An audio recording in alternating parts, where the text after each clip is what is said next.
Hi there, Andre here from Peak Motorcycles. I'm here at Cooperb Motorcycles near Northampton, and because I had such a lot of interest in the Interlayan 650, which was that custom hybrid Himalayan Interceptor 650, I thought I'd come and have another look at that and also some of the other bikes that they have here.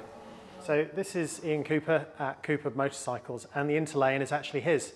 So he's a far better person than me to talk about what the bike is and how it's been made and some of the thinking behind it. So I'll let him do that. Okay, so hi everyone, this is our Interlayan. This bike started off as a standard 650 Interceptor. It was actually a red one, just like that one, over my shoulder. But I wanted to have the bike that felt and looked like a Himalayan. That's my favourite bike, but I wanted a bit more power because I want to ride the bike with friends who have got much bigger bikes. And I also want to ride the bike with my wife on the back as well. So, as Royal Enfield didn't want to make a 650 Himalayan, we decided to make one ourselves. Yeah, this is the result, which we're pretty pleased with. So we've changed a lot of stuff. We've extended the front suspension, which has lifted the front of the bike up, and we've changed the wheel size to 19 inch, and it's a slightly wider rim as well. It's now tubeless, and we've got a slightly wider tubeless rim on the rear as well. We've actually gone for the tyre sizes from a Triumph Tiger 800, and we've done that because we wanted to have the maximum tyre choice. So there's not really a type of tyre that you can't buy in that size.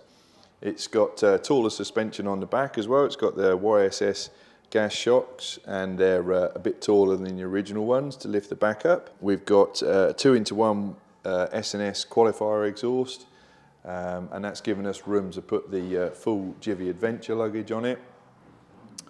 And then the rest of it is the fabrication and all the bits and bobs that you do to make it look the way you like. So a normal Interceptor has the headlamp bolted onto the forks, so that it turns with the bike, and obviously it's completely different on the Himalayan. So fitting these pannier brackets on the front was a huge, technical ordeal basically to do that, but they're on now, that's all done, so that's lovely. And then the fuel tank was another, that was an ambitious task.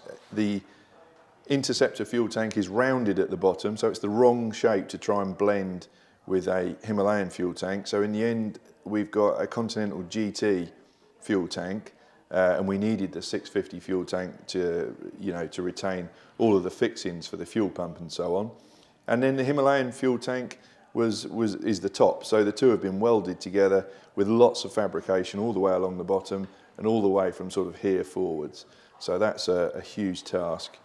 And then the seat is a Interceptor base, which is quite narrow. It's only about that wide, and it has a Himalayan Seat Concepts tall pad, and then it's been sculpted and tailored, and that's the result. This is the 4th incarnation of the seat on this bike, and that's the one I'm going with. I'm very happy with it. It's much, much wider. It has more room at the front for the rider, and instead of the seat tipping away, so in other words ending here, which is where it ends on a normal Interceptor, we've made use of that and squared that up so the passenger's got more room too. So it's a much bigger seat, longer and wider, different material, much more comfortable. And it's got these wide braced alloy handlebars on as well, which we've shortened to make the right width for the Interceptor, and it's on risers as well. These are S&S risers at the bottom with our own 30mm riser as well, and that means we can move the handlebars backwards and forwards on the yoke as well as the rise on there. And then we've got custom cables to account for that, and that's about it really. Thanks very much indeed. Do you think you'll make another one? Well, the fabrication and all the effort that went into making it a Himalayan shaped bike was such a nightmare. The answer is probably not. But when you ride it, The geometry works really well. We've got the original yokes on here. We haven't changed the rake. I did think we were going to have to kick the rake out to make it handle and feel stable, and you get that sort of lazy handling that you get with the Himalayan. But it works really well exactly as it is. So the bigger wheels and the taller suspension work really well. So instead, we've built this sort of thing. So this is a bike that we've got and we've got for sale, and we've gone for a Desert Sled sort of look, and that's a lot easier because you're retaining the basic shape of the original motorcycle. It means that it's not so complicated and not so stressful, but it's still really pretty. So the answer to that is yes and no. So that's it. That's Ian Cooper talking through the Interlayan 650, which is his own personal bike. I think it looks great. You know, it's a really interesting idea, and there's certainly the amount of interest in the video that I did from the London Motorcycle Show about the bike has shown that there really is, you know, a lot of enthusiasm for this. You know, maybe one day Royal Enfield will get around to putting out their own 650 Himalayan. But for now, I hope that's been interesting and useful. If it has, maybe I'll see you next time. Thanks for watching.